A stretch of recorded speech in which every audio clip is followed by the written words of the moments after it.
Hi, friends. I hope you're doing good. I really miss you guys a whole lot. I don't know if you can see this little puppy cuddled up behind me, but she is so cute. And she sleeps like this a ton, but she also likes to play really hard and she has a lot of energy. So she's keeping me super busy.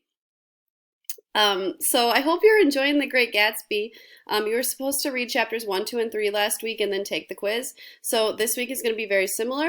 You're going to read 3 chapters and then take the quiz by Friday on chapters 4, 5, and 6. And there's the 3 screencasts here for you for each one of those chapters. Please make sure that you're filling out the study guide questions as you read each chapter. There's questions that go with each one of the chapters, so please make sure you're doing that.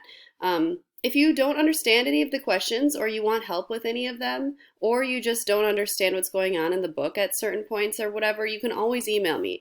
People have been emailing to ask, I don't understand this study guide question, and then I just help them out with it. So if you're confused at all about anything, please let me know.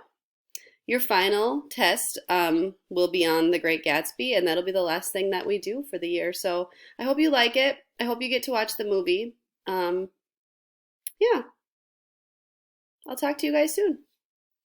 Say bye, Harley. Bye, guys.